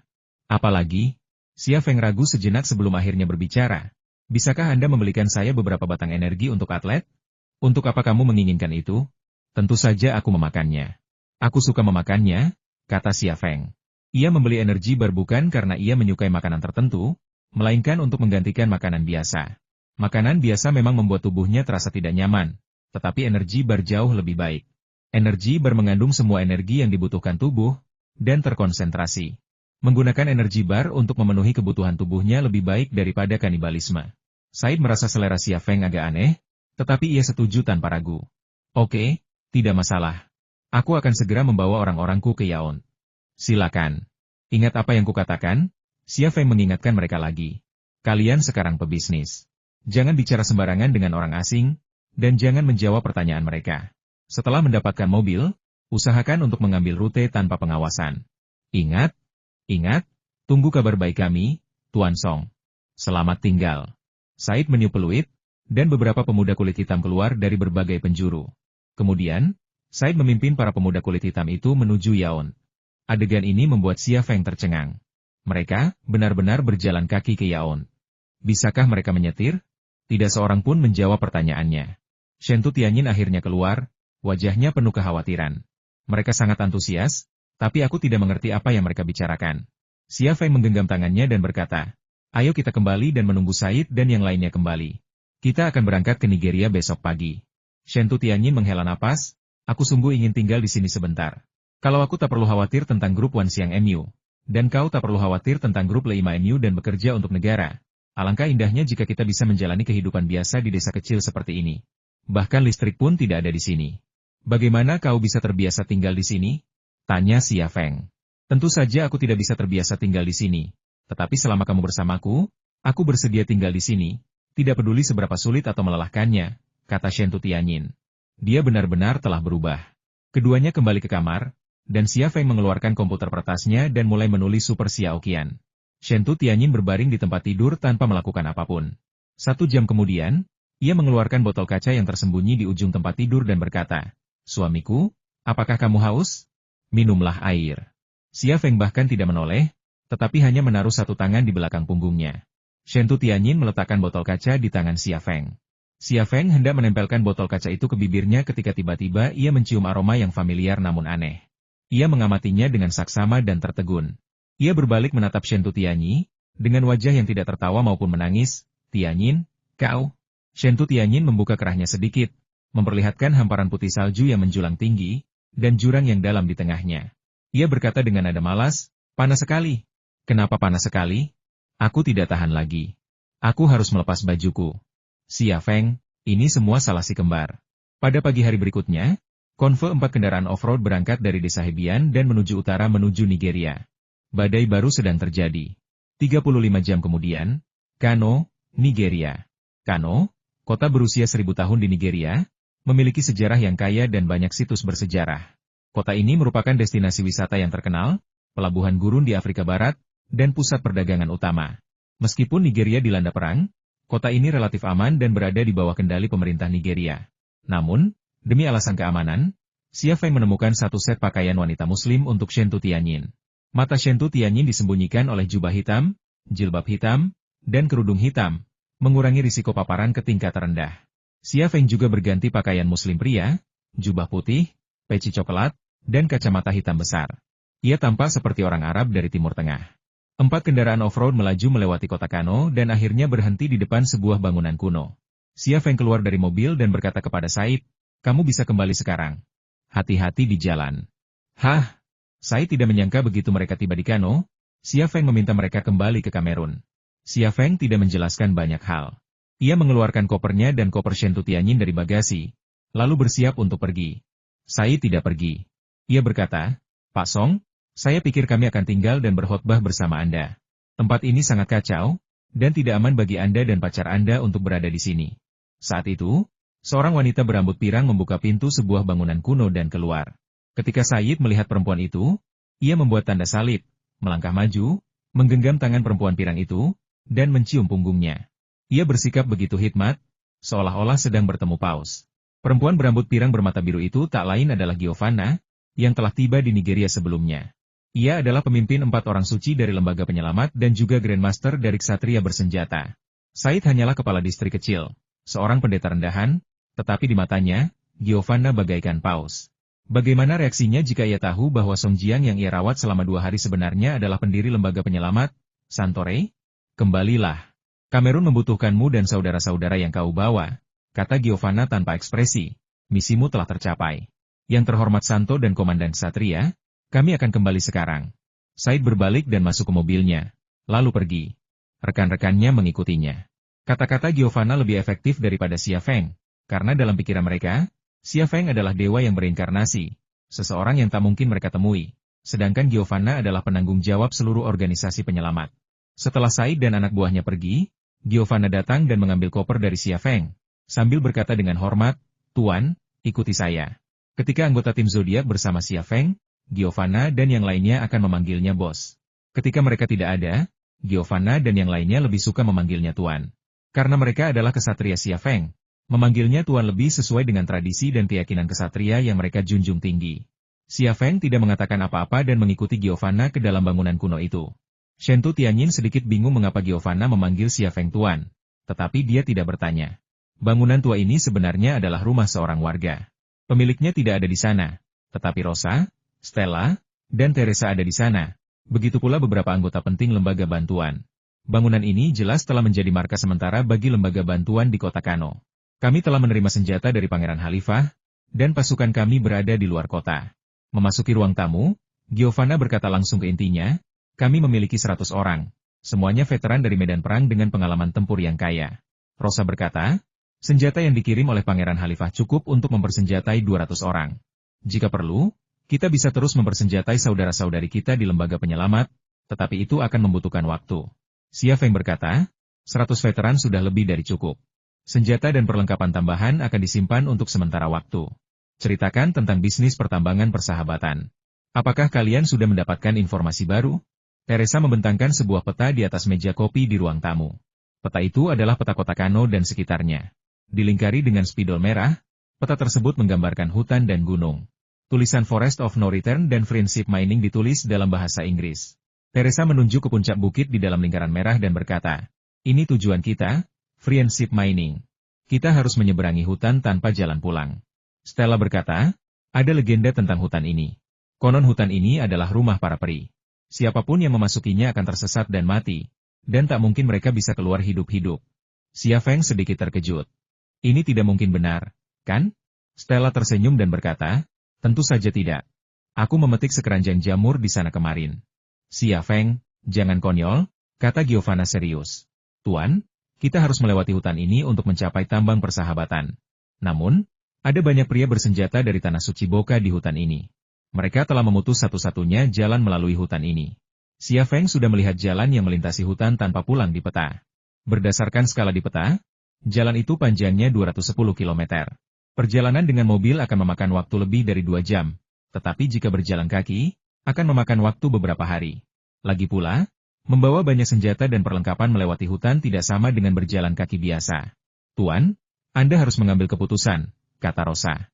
Haruskah kita menyerang langsung dari jalan, atau berjalan melewati hutan? Xia Feng mengerutkan kening dan berpikir sejenak sebelum berkata, mengemudi di jalan raya memang lebih cepat, tapi kita akan menjadi sasaran serangan milisi Boka Sanctuary yang disergap di kedua sisi jalan. Begitu pertempuran pecah, orang Amerika di belakang Boka Sanctuary akan mendapat kabar. Mungkin mereka sudah menyiapkan rudal Tomahawk untuk kita. Maksudmu mendaki melalui hutan? Tanya Teresa. Xia Feng berkata, butuh setidaknya 3 hari untuk melintasi hutan seperti ini dengan senjata dan perlengkapan kita. Kita terlalu banyak orang, terlalu banyak perlengkapan, dan jarak kita lebih dari 200 km. 3 hari akan membuat kita rentan ditemukan. Setelah ditemukan, Suaka Boka tidak akan menjadi ancaman bagi kita. Tetapi pasukan khusus Amerika juga tidak. Mereka punya helikopter serang yang bisa terbang cepat di atas kita, dan kemudian kita harus menghadapi peluncur roket dari helikopter Apache atau Black Hawk. Giovanna merentangkan tangannya. Kita tidak bisa lewat jalan raya, dan kita tidak bisa menyeberang dengan berjalan kaki. Bagaimana kita bisa sampai di sana?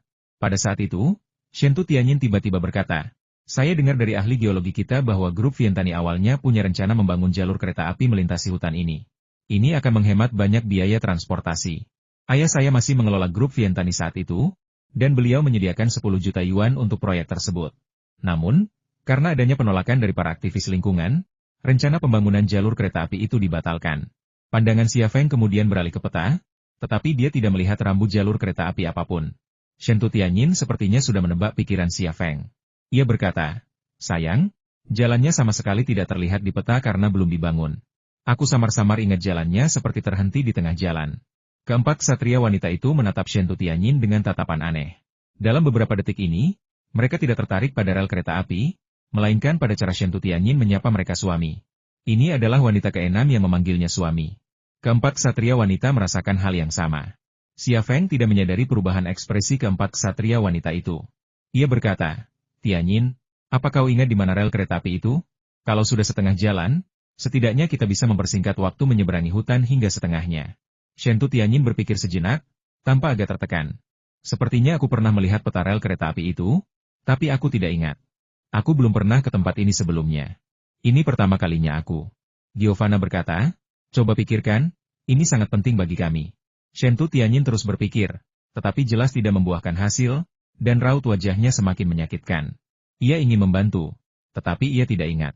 Jantung Xia Feng berdebar kencang, dan energi misterius yang terpendam dalam tubuhnya tiba-tiba terbangun, menciptakan medan energi. Medan energi ini menyelimuti kelima wanita di sekitarnya, menangkap gelombang biologis dan gelombang otak mereka. Pikiran mereka pun muncul serempak di otaknya. Tuan itu benar-benar tidak sopan. Dia menikahi 5 istri dan punya 4 anak, itu saja tidak cukup. Dia bahkan berselingkuh dengan mantan istrinya. Dia benar-benar sampah di antara manusia. Itulah yang dipikirkan Rosa. Seberapa besar terpedot tuannya? Bisakah dia memuaskan 6 istri? Itulah yang dipikirkan Teresa. Kapan diskusi ini berakhir? Aku ingin buang air kecil dan tidak bisa menahannya lagi. Itulah yang dipikirkan Stella. Apakah rel kereta itu di sisi timur atau sisi barat? Itulah yang ada di pikiran Giovanna. Dari keempat ksatria wanita itu, kecuali Giovanna, Komandan Ksatria Agung, yang pikirannya relatif normal, Xia Feng terdiam. Ia mengabaikan pikiran mereka dan membenamkan diri dalam pikiran Shen Tianyin. Saat itu juga, otak Shen Tianyin terasa seperti berada di dalam dirinya sendiri, dan semua ingatannya terputar. Sekitar semenit kemudian, sebuah peta kekuningan muncul di benaknya. Di peta itu, sebuah jalur kereta api melintasi 2/3 jalan melalui hutan tanpa jalan kembali. Medan energi pada Xia Feng menghilang. Oh tidak, aku sama sekali tidak ingat. Shen Tianyin tampak sangat kesal. Beri aku sedikit waktu lagi. Tidak, biar aku telepon saja. Perusahaanku punya berkasnya. Aku akan minta seseorang mengambilnya dan kita akan tahu. Xia Feng berkata, tidak, kau tidak boleh menelepon. Orang Amerika sedang mencoba mengambil alih tambangmu. Aku khawatir semua panggilan telepon perusahaanmu sedang dipantau. Kau akan ketahuan kalau menelepon. Lalu apa yang harus kita lakukan? Shen Tianyin tampak sangat cemas. Xia Feng berkata, tidak perlu. Aku sudah tahu di mana rel keretanya. Ah, 5 wanita berkata pada saat yang sama, masing-masing penuh dengan keterkejutan. Xia Feng tidak menjelaskan, bersiaplah, kita akan meninggalkan kota malam ini. Saat malam tiba, sebuah mobil tiba di tepi hutan. Beberapa mobil sudah terparkir di ruang terbuka di pinggir jalan. Mobil-mobil itu adalah kendaraan para anggota inti organisasi penyelamat. Mereka telah meninggalkan kota secara berkelompok dan berkumpul di sini. Xia Feng keluar dari mobil, mengambil tas perlengkapan dari bagasi, dan berjalan menuju mobil-mobil lain. Shen Tianyin mengikuti Xia Feng dari dekat, mengenakan rompi anti peluru dan helm taktis. Xia Feng memberikan semua ini bukan untuk menjadikannya seorang prajurit, melainkan untuk melindunginya. Beberapa mobil kemudian dibawa pergi, dan Xia Feng memimpin anak buahnya ke dalam hutan. Di hutan, Xia Feng melihat 100 veteran dari lembaga penyelamat. Usia mereka berkisar antara 20-an hingga 50-an, semuanya berkulit hitam. Wajah mereka memberikan kamuflase malam yang sempurna, tanpa perlu ket taktis. Mereka semua dilengkapi dengan senjata Thunder Horse Group, rompi anti peluru, dan perlengkapan tambahan lainnya. Perlengkapan ini jelas merupakan hadiah dari Khalifah. Kecakapan tempur para veteran ini memang tidak sebanding dengan pasukan khusus Amerika, tetapi mereka tidak kesulitan menghadapi pasukan bersenjata Boka Sanctuary. Dilengkapi dengan persenjataan Thunder Horse Group, mereka bahkan mampu bertempur melawan pasukan khusus Amerika.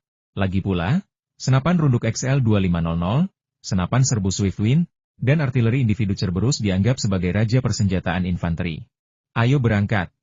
Giovanna memberi perintah. Seluruh tim maju ke kedalaman hutan. Pemimpin tim yang tampak adalah Giovanna, sementara identitas Xia Feng tetap dirahasiakan. Tidak ada yang tahu siapa dia atau dari mana asalnya. Mereka bahkan kurang menyadari bahwa pemimpin tim yang sebenarnya, dan bahkan seluruh tim penyelamat, adalah pemuda yang rendah hati ini. Tentu saja, mereka juga tidak tahu bahwa wajah ini palsu. Tidak ada jalan setapak di hutan, sehingga sulit untuk berjalan. Xia Feng dan Shen Tutianyin berjalan di ujung rombongan. Semua orang diam, berjalan dalam diam, tetapi mantan suami dan mantan istri ini terus mengobrol. Suamiku, aku selalu bertanya-tanya bagaimana kamu tahu tentang jalur kereta api itu? Suara Shen Tutianyin. Xia Feng berkata, saya membuat penilaian ini berdasarkan perubahan topografi pada peta. Saya rasa ahli geologi dan insinyur perkeretaapian Anda akan memilih rute tersebut untuk membangun rel kereta api. Jadi kamu pun tidak yakin? Ya, aku juga tidak yakin. Shen Tutianyin. Ini baru permulaan, dan ia sudah mengalami masa sulit. Jika penilaiannya bulan depan salah, maka semua penderitaan yang ia tanggung sekarang akan sia-sia. Karena itulah ia mengkhawatirkan masalah ini.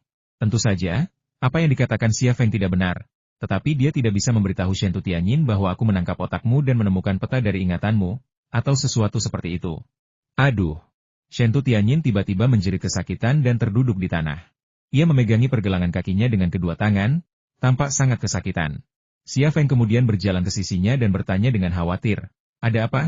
Apakah kamu pincang? Shen Tutianyin menganggukkan kepalanya dan berkata, ya, sakit. Aku sungguh tidak berguna. Jangan bilang begitu. Kapan kamu pernah menderita seperti ini? Penampilanmu sudah sangat bagus. Xia Feng menghiburnya, lalu membantunya berdiri. Biarkan aku menggendongmu. Bagaimana mungkin? Kau membawa tas berisi peralatan seberat puluhan kilogram. Ditambah aku. Tidak, tidak. Shen Tutianyin berulang kali menolak. Ia merasa kasihan pada Xia Feng dan tak tega melihatnya menderita seperti itu. Namun, Xia Feng sudah menyampirkan 2 ranselnya di dada. Ia berjongkok, berbalik, dan berkata kepada Shen Tutianyin, berhenti bicara omong kosong, ayo naik. Aku. Shen Tutianyin masih belum naik. Xia Feng berkata dengan serius, kita sudah tertinggal. Kalau kau tidak naik, aku tidak akan bisa mengejar mereka dengan kau di punggungku. Ada banyak binatang buas di hutan purba ini. Apa kau mau jadi santapan mereka? Kau janji setelah kau datang ke sini, kau akan menaatiku dalam segala hal. Kalau tidak, aku akan mengirimmu kembali. Mendengar Xia Feng berkata demikian, Shen Tutianyin segera naik ke punggungnya, melingkarkan lengannya di leher Xia Feng, dan melingkarkan kakinya di pinggangnya. Benar begitu? Xia Feng berbalik dan memeluk pinggulnya, lalu berdiri dan melangkah mengikutinya. Shen Tutianyin memiliki berat antara 100 dan 105 kg, dan dengan tas perlengkapan seberat 40 kg, beban Xia Feng mencapai 140 kg yang mencengangkan. Dengan beban sebesar itu, bahkan prajurit pasukan khusus terkuat di dunia pun tak akan mampu melintasi puluhan kilometer hutan purba. Bahkan, 2 kilometer pun mustahil, apalagi puluhan kilometer. Namun, Xia Feng berjalan 5 kilometer sekaligus sambil menggendong Shen Tutianyin dan tas perlengkapannya, yang memakan waktu 45 menit. Ia bahkan tidak beristirahat selama seluruh proses.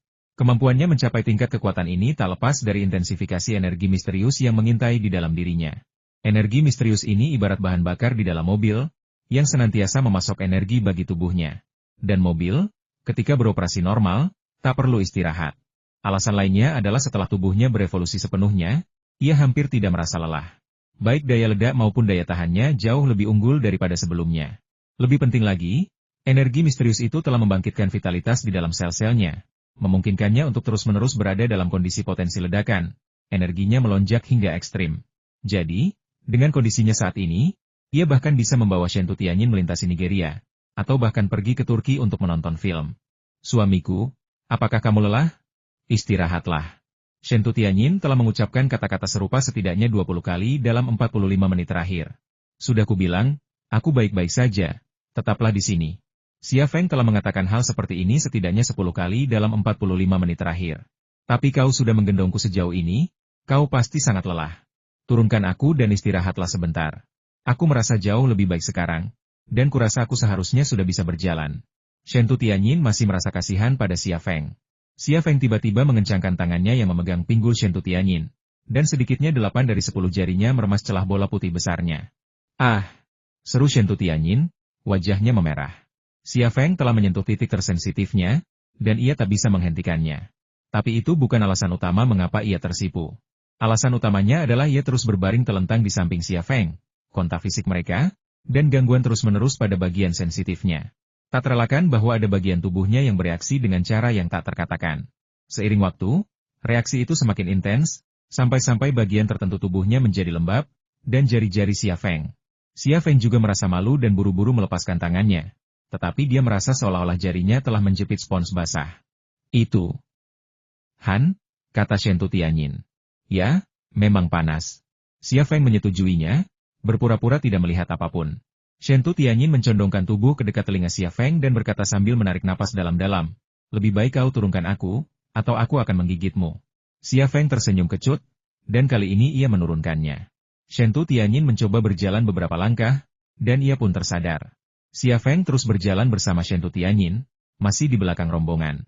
Meskipun Shen Tu Tianyin bisa berjalan normal, jelas ini pertama kalinya ia berjalan di hutan purba, dan ia masih kesulitan. Akibatnya, langkah mereka lebih lambat, tidak secepat ketika Xia Feng menggendongnya di punggungnya sebelumnya. Namun, ketika Xia Feng memintanya untuk menggendongnya lagi, ia menolak apapun. Mengenai alasannya, baik mantan suami maupun mantan istri tahu, tetapi keduanya tidak bisa mengungkapkannya dengan lantang.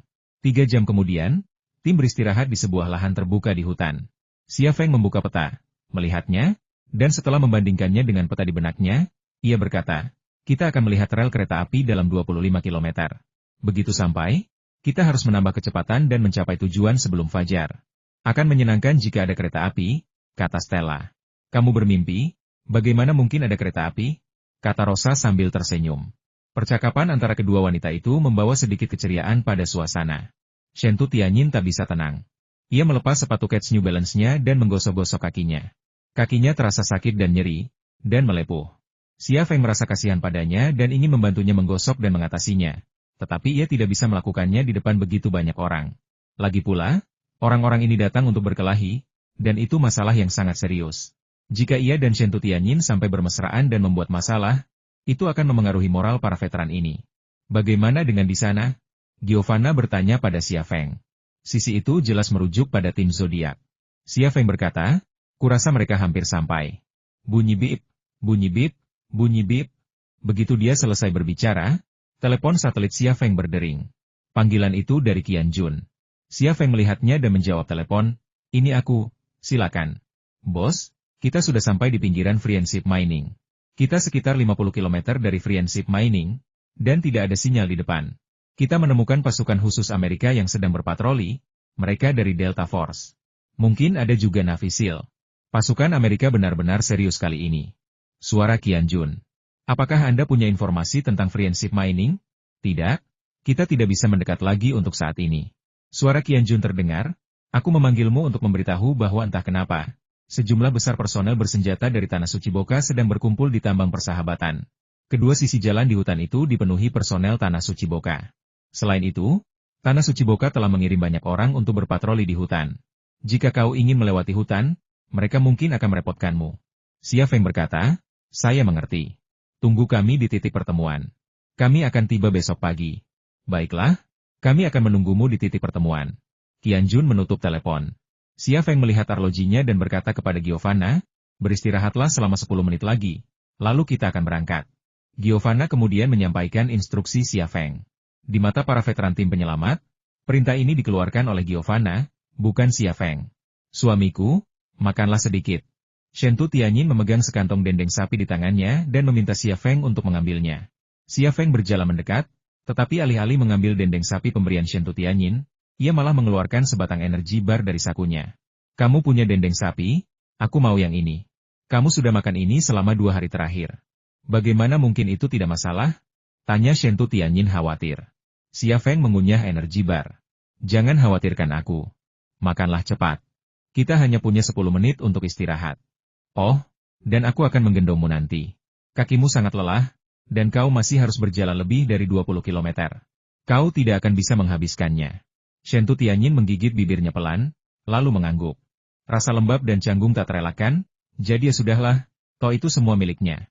25 km kemudian, sepenggal rel kereta api yang terbengkalai mulai terlihat. Relnya tertutup dahan dan dedaunan kering, serta ditumbuhi tanaman rambat. Relnya membentang ke depan, tanpa ujung yang terlihat. Para veteran lembaga bantuan menginjakan kaki di rel kereta api yang terbengkalai, dan laju pawai tiba-tiba meningkat. Semua orang berlari. Mereka harus berlari lebih dari 10 jam dan menempuh jarak lebih dari 100 km. Jika tidak, mereka tidak akan dapat mencapai titik pertemuan yang dijadwalkan sebelum fajar. Xia Feng berlari di sepanjang rel kereta api, menggendong Shen Tu Tianyin di punggungnya. Kakinya yang panjang melangkah melewati rel kereta api, dan Shen Tianyin di punggungnya naik turun, naik turun. Sepasang area dadanya yang montok juga menghantam punggungnya sekali, 2 kali. Keempat wanita itu awalnya ingin membantu Xia Feng, tetapi ketika mereka melihatnya menggendong Shen Tianyin dan berlari lebih cepat daripada orang lain, bahkan tanpa bernapas, mereka mengurungkan niat itu. Xia Feng sama sekali tidak keberatan, jadi untuk apa mereka membantu? Shen Tianyin juga merasa ngeri. Bagaimana dia bisa begitu kuat dan tak kenal lelah? Mungkinkah ini alasan evolusinya? Keempat anaknya bisa berbicara di usia 2 bulan, dan kecerdasan mereka sebanding dengan anak-anak yang beberapa tahun lebih tua. Mereka pasti mewarisi gennya. Anaknya dan aku juga akan mewarisi gennya. Akankah dia secerdas dan sekuat ayahnya? Memikirkan anak itu, Shen Tianyin tidak dapat menahan diri untuk tidak merasa gembira, karena anaknya mungkin masih berada di tubuh Xia Feng, dan hanya ada satu cara untuk mendapatkan anak itu, yaitu, kegembiraan akan menyebabkan tubuh bereaksi dengan cara tertentu, dan reaksi tertentu akan muncul ketika telapak tangan Xia Feng menyentuhnya. Singkatnya, itu adalah lingkaran setan. 20 km kemudian, sebuah bangunan terbengkalai dipilih di sebelah rel kereta api. Giovanna, yang berada di barisan terdepan, tiba-tiba berhenti dan mengangkat tangan. Di belakangnya, seluruh barisan berhenti. Lebih dari 100 orang berhenti tanpa suara.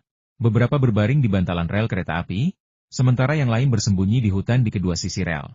Dilihat dari reaksi ini, para veteran dari lembaga penyelamat memiliki tingkat kemahiran militer yang tinggi. Xia Feng juga menurunkan Shen Tianyin dan berkata, tetaplah di sini dan jangan berlarian. Shen Tianyin mengangguk.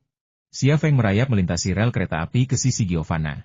Giovanna hendak mengirim seseorang untuk mengintai, tetapi Giovanna menghentikannya. Ia berkata, kirim aku. Tuan. Giovanna tidak berani mengirim Xia Feng sebagai pengintai. Xia Feng berkata, lakukan apa yang aku katakan. Baiklah. Giovanna tidak berhasil membujuk Xia Feng, jadi dia harus berpura-pura memberi isyarat, meminta Xia Feng, sang pengintai, untuk mengintai gedung di depan. Xia Feng mengajukan diri untuk mengambil risiko menjadi pengintai karena ia menyadari ada sesuatu yang terjadi di dalam gedung itu. Gedung itu, sekitar 200 meter dari lokasinya saat ini, kemungkinan besar merupakan depo pemeliharaan dan pasokan yang dibangun di masa lalu. Gedung itu memiliki 2 lantai. 4 pria kulit hitam berada di sebuah ruangan di lantai bawah, dan 2 lagi berada di atap lantai 2. Meskipun jaraknya 200 meter dan gelap, ia langsung melihat 2 pria kulit hitam di atap bertindak sebagai pengamat. Kemudian, dengan menggunakan pemindaian sinar X-nya, ia melihat keempat pria itu berada di ruangan lantai 1. Total ada 6 pria kulit hitam, semuanya mengenakan seragam berbeda, masing-masing bersenjata AK-47 dan senjata laras panjang dan pendek lainnya, termasuk RPG tua buatan Soviet. Para pria bersenjata ini jelas bukan pasukan khusus Amerika, melainkan personel bersenjata dari Suaka Marga Satwa Boka, sebagaimana yang disebutkan oleh petugas patroli Qianjun. Tidak mengherankan jika personel bersenjata Boka Holy Land mengetahui jalur kereta api ini, karena banyak dari mereka yang berasal dari daerah sekitar dan sudah mengenal lingkungan di sini, sehingga mereka menjaga jalur kereta api di sini untuk mencegah siapapun yang pergi ke friendship mining dari sini. Xia Feng meninggalkan rel kereta api dan pergi ke hutan di sebelah kanan rel kereta api. Sambil menyelinap di hutan, ia mengeluarkan pistol Vipernya yang dilengkapi peredam suara. Hutan itu tertutup rapat oleh pepohonan dan tanaman merambat, tetapi hal itu tidak menghentikan Xia Feng untuk mendekati gedung tersebut. Ia bergerak sangat cepat, membuat orang-orang merasa bahwa ia adalah seekor monyet atau macan tutul, bukan manusia sama sekali. Dalam sekejap mata, Xia Feng telah menempuh jarak lebih dari 100 meter. Ia melambat ketika berada sekitar 50 meter dari gedung. Namun, itu bukan karena ia takut ketahuan oleh 2 penjaga di atap. Sebaliknya, orang-orang bersenjata Boka Sheng telah memasang ranjau di dekat gedung. Dengan sekali sapuan, Xia Feng mengamati semua ranjau yang terkubur di dekatnya. Total ada 12 ranjau. Semuanya ranjau anti-infanteri buatan Amerika, dan semuanya sangat kuat. Seandainya Giovanna mengirim pasukan untuk mengintai gedung itu, mereka pasti akan mendekatinya dari hutan, menjadikan ladang ranjau ini rute yang penting. Dengan 12 ranjau yang terkubur di area sekecil itu, bahkan veteran organisasi bantuan yang paling berpengalaman pun tak akan mampu menghindari menginjak salah satunya, karena mereka tak bisa melihat apa yang ada di bawah permukaan. Jika seorang veteran organisasi bantuan memicu ranjau dan meledak, operasinya akan sepenuhnya terbongkar. Boko Haram dan pasukan khusus AS akan segera tiba, dengan konsekuensi yang mengerikan. Xia Feng dengan mudah menghindari ranjau dan perlahan mendekati gedung, 40 meter, 30 meter, 20 meter. Di atap, seorang pejuang Boko Haram mengeluarkan sebungkus rokok dan menawarkan satu kepada rekannya, yang mengeluarkan korek api dan menyalakannya. Bahkan tidak ada seorang wanita pun di tempat sialan ini. Sampai kapan kita akan bertahan? Entahlah. Aku juga benci tempat ini. Aku yakin tidak ada seorang pun yang akan mengambil rute ini. Sebuah peluru tiba-tiba terbang dan menembus rongga mata kanannya, dan suaranya tiba-tiba terhenti. 0,5 detik kemudian, peluru lain menembus rongga mata kiri seorang pria lain. Ia bahkan tak sempat berteriak hingga akhirnya tewas. Setelah mengurus dua penjaga dalam sedetik, Xia Feng terus menyelinap menuju bangunan terbengkalai. Di sebuah rumah reot tanpa pintu atau jendela, 4 pria bersenjata dari Tanah Suci Boka sedang tidur siang. Di lantai ruangan terdapat tumpukan arang, bekas api unggun. Tiup, tiup, tiup. 3 peluru, 3 kepala yang meledak, 3 tubuh semuanya dalam sekejap. Militan berkulit hitam yang tersisa terbangun kaget oleh suara aneh itu dan secara naluriah meraih senapan AK-47 yang tergeletak di dekatnya. Tepat saat itu, ia melihat sesosok muncul dari jendela, memegang pistol berperedam. Engah! Sebuah peluru menembus lengan militan kulit hitam terakhir, dan senapan AK-47 yang baru saja ia pegang jatuh ke tanah. Kali ini ia tidak meraih pistolnya lagi. Dan ia juga menahan keinginan untuk meminta bantuan, karena ia tahu betul bahwa alasan ia masih hidup hanyalah karena pihak lain ingin membuatnya tetap hidup.